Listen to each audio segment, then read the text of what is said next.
એકવાર બનાવો અને મહિનાઓ સુધી ખાઓ। Hello friends, welcome to kitchen art. શું ફ્રેન્ડ્સ, ખાટી ઝીણી ટમેટી આવે છે તેમાં ખજૂર નાખીને તમે શું ક્યારેય કોઈ રેસીપી ટ્રાય કરી છે? તો આજે આપણે એકદમ સરસ નવી રીત સાથે આ રેસીપી બનાવીશું। આમ તો આ રેસીપી ફક્ત 5 મિનિટમાં બની જાય છે અને તમે મહિનાઓ સુધી સ્ટોર કરી શકો છો। એટલી ટેસ્ટી લાગે છે કે મારી ગેરંટી છે કે શાક વગર જ તમે 2ની જગ્યાએ 4 રોટલી ખાશો। તો ચાલો બધી ટ્રીક અને ટિપ્સ સાથે રેસીપી શરૂ કરીશું। રેસીપી સારી લાગે તો લાઈક અને શેર કરજો। મારી ચેનલ ઉપર નવા હોય અને મારી ચેનલને હજુ સબસ્ક્રાઈબ ન કરેલ હોય તો સબસ્ક્રાઈબ કરી બાજુનું બેલ બટન દબાવવાનું ભૂલશો નહીં, જેથી કરીને તમને મારા નવા વિડીયોનું નોટિફિકેશન મળતું રહે। તો સૌ પ્રથમ અહીંયા આપણે ખાટી અને ઝીણી ટમેટી આવે છે તે લેવાની છે। જો તમારી પાસે ઝીણી ટમેટી ન હોય તો તમે મોટા ટમેટાં પણ લઈ શકો છો, પણ આ જે નાની ટમેટી આવે છે તે ખટાશવાળી હોય છે અને તેમાંથી આપણે જે રેસીપી બનાવવાના છે તે પણ એકદમ ચટપટી બનશે। તો મેં અહીંયા 1 કિલો જેટલી ઝીણી ટમેટી લીધી છે। સાથે લેશું લાલ મરચાં 4 નંગ। આ મરચાંને આપણે રફલી આ રીતે ચાકુથી કટ કરી લેવાના છે। આ મરચાંમાં તીખાશ ઓછી હોય છે અને તીખાશ ઓછી હોવાના કારણે જો તમારે મરચાં વધારે નાખવા હોય તો તમે વધારે પણ એડ કરી શકો છો, પણ મેં અત્યારે 4 મરચાં લીધેલા છે અને તેને આ રીતે રફલી કટ કરી લીધા છે। હવે સૌથી પહેલાં આપણે મિક્સર જાર લેશું અને મિક્સર જારમાં આપણે ટમેટાને ધોઈને એડ કરી દઈશું। ટમેટાને એડ કર્યા પછી રફલી કટ કરેલા લાલ મરચાં પણ એડ કરી દઈશું। બંને વસ્તુને એડ કર્યા પછી અહીંયા આપણે એડ કરવાના છે ધાણા। તો મેં 1 ચમચી જેટલા ધાણા લીધેલા છે, તેને પણ આપણે મિક્સર જારમાં એડ કરી દઈશું। સાથે 6 થી 7 નંગ લસણની કળી લેશું અને તેને પણ એડ કરી દઈશું। હવે તેમાં આપણે એડ કરશું ખજૂર। તો મેં અહીંયા 4 પેસી ખજૂર લીધેલી છે, તેને એડ કરશું અને થોડીક આંબલી આપણે એડ કરી દઈશું। બસ થોડીક જ આંબલી એડ કરવાની છે, ઝાઝી એડ નથી કરવાની।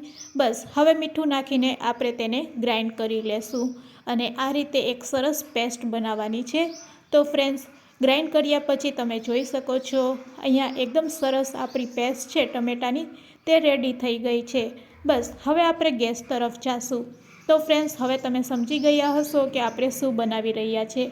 હા ફ્રેન્ડ્સ, અહીંયા આપણે ચટણી બનાવી રહ્યા છે અને આ ચટણીને લાંબો સમય માટે સ્ટોર કરવા માટે અહીંયા આપણે થોડુંક તેલ વધારે લેશું। તેલ સરસ એવું ગરમ થઈ જાય એટલે તેમાં રાઈ એડ કરશું, સાથે હિંગ એડ કરી દઈશું। બંને વસ્તુ સરસ કકડી જાય એટલે બસ તેમાં લીમડાના પાન એડ કરવાના છે।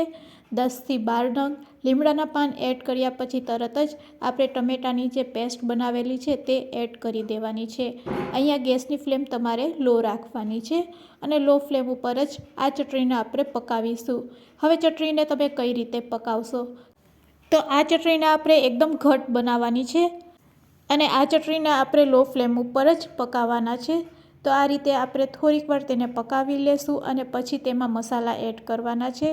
તો ચટણીને એકવાર હલાવ્યા પછી હવે તેમાં આપણે લાલ મરચું પાવડર એડ કરશું। જો તીખાશ પસંદ હોય તો લાલ મરચું વધારે એડ કરી શકો છો। અત્યારે મેં કાશ્મીરી લાલ મરચું એડ કરેલું છે એટલે ચટણીનો કલર ખૂબ જ સરસ આવશે। સાથે અડધી ચમચી ધાણા જીરું પાવડર અને ચપટી હળદર એડ કરવાની। સ્વાદ મુજબ મીઠું એડ કરશું। મીઠું પહેલાં પણ એડ કરેલું છે તો મસાલા જેટલું જ અહીંયા આપણે મીઠું એડ કરવાનું છે।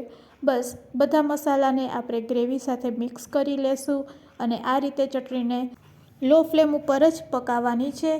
ચટણીમાં ખૂબ જ સરસ ફ્લેવર આવે તેના માટે આપણે 7 થી 8 કરી લસણની એડ કરશું અને બસ હવે આપણે તેને લીડથી ઢાંકી દઈશું અને લીડથી ઢાંકશું અને વચ્ચે વચ્ચે ચેક કરશું। તો બસ લીડથી ઢાંકીને વચ્ચે તમારે હલાવતું જવાનું એટલે ચટણી એકદમ ઘટ થઈ જશે। તેમાં રહેલું તેલ છે તે પણ છૂટું પડવા લાગશે। તો એકદમ સિમ્પલ છે, ઇઝી છે, પણ ખાવામાં એટલી ટેસ્ટી લાગે છે કે વાત ન પૂછો। તો ફ્રેન્ડ્સ, હવે તમે જોઈ શકો છો કે અહીંયા 3 મિનિટ પછી આપણી ચટણી છે એ એકદમ સરસ ઘટ થઈ ગઈ છે અને તેલ પણ છૂટું પડવા લાગ્યું છે। બસ હજુ 1 મિનિટ માટે આપણે તેને પકાવીશું। તેના માટે ફરીથી આપણે લીડથી તેને ઢાંકી દઈશું। એકદમ સરસ ચટણી ઘટ થઈ જાય, ટમેટાનું પાણી બિલકુલ ના રહે તે રીતે આપણે તેને પકાવીશું। તો ફ્રેન્ડ્સ હવે જોઈ શકો છો 1 મિનિટ પછી ચટણી છે એ પહેલાં કરતાં એકદમ ઘટ થઈ ગઈ છે. હવે ગેસની ફ્લેમ આપણે બંધ કરી દઈશું. અહીંયા આપણી ચટણી તો રેડી છે, પણ જો આ ચટણીને તમારે લાંબો સમય માટે સ્ટોર કરવી હોય તો શું કરવાનું છે? તો ફ્રેન્ડ્સ, બજારમાં મળતું વિનેગર આવે છે તેને તમારે એડ કરવાનું છે, 1 ઢાંકણા જેટલું. પણ જો વિનેગર ઘરમાં ન હોય તો શું કરવાનું છે?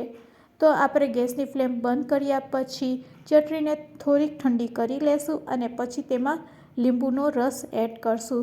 જો તમે આ રીતે લીંબુનો રસ એડ કરી દેશો તો પણ ચટણીની શેલ્ફ લાઈફ છે તે વધી જશે અને લાંબો સમય માટે તમે સ્ટોર કરી શકો છો. આરામથી 2 મહિના સુધી આ ચટણીને તમે એન્જોય કરી શકો છો. બિલકુલ બગડશે નહીં, સ્વાદમાં પણ કોઈ ફરક નહીં પડશે. ચટણી ઠંડી થયા પછી તેને કાચની બરણીમાં ભરી દેવાની અને ફ્રીજમાં તમારે સ્ટોર કરવાની. જો તમારે આ ચટણીમાં લીંબુનો રસ ન નાખવો હોય તો પણ આ ચટણી આરામથી અઠવાડિયા સુધી તમે ખાઈ શકો છો. ચટણીને જો ખાટી મીઠી બનાવવી હોય તો તમે ખાંડ પણ એડ કરી શકો છો, 2 ચમચી. પણ મેં અત્યારે ખાંડ સ્કીપ કરેલી છે. તો અહીંયા આપણી ચટપટી એવી ચટણી રેડી છે. 2ની જગ્યાએ 4 રોટલી ખવાઈ જશે જ્યારે તમે આ રીતે ચટણી બનાવશો. શાકની પણ જરૂર નહીં પડશે. તો ફ્રેન્ડ્સ, આજનો વિડીયો કેવો લાગ્યો તે મને કમેન્ટ્સમાં જરૂરથી કહેજો. વિડીયોને એન્ડ સુધી જોયો હોય તો એક લાઇક જરૂરથી આપજો. અને હા, મારી ચેનલ ઉપર નવા હોય તો સબસ્ક્રાઈબ કરી બાજુનું બેલ બટન દબાવવાનું ભૂલશો નહીં. વિડીયો યુઝફુલ લાગ્યો હોય તો તમારા ફ્રેન્ડ્સ, મિત્ર અને ગ્રુપમાં શેર કરવાનું ભૂલશો નહીં. Thanks for watching. ફરી મળીશું એક આવી નવી જ રેસિપી સાથે.